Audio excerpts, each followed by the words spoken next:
Rero bakunze ba Samuzo Team mbanje kubasuhuza, ndizera ko bameze neza. Bibutsa kandi subscribe, like, share na comment. Uyakoze kubona amakuru ku gihe. Minisitiri mushya wa siporo arasaba abanyarwanda kuzajya gushyigikira Amavubi.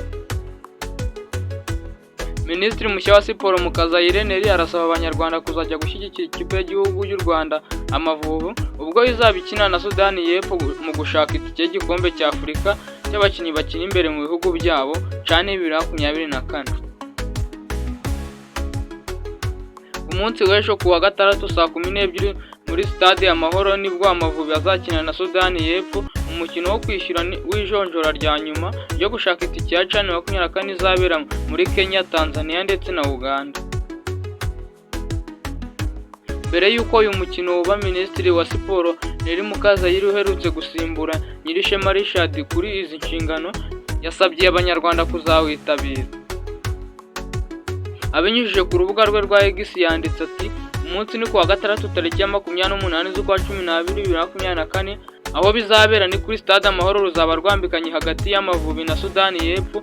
Muzaze twifatanye dufane ikipe yacu. Gura itike yawe bidatinze uzagere kuri stade wizinduye maze tubatize umurindi twegukana intsinzi.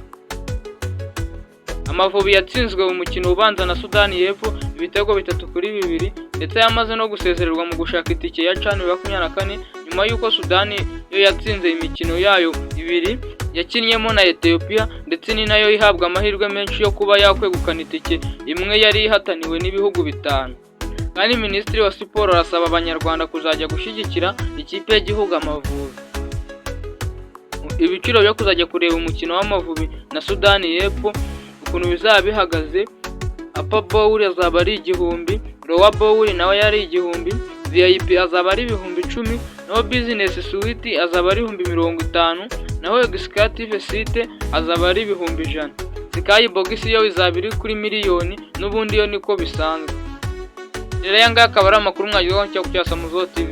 Bitsa ukanda subscribe, like, aba hari n'igitekerezo ugashyiraho comment kugira ngo ujye ukomeza kugenda ubona amakuru ku gihe. Thank you.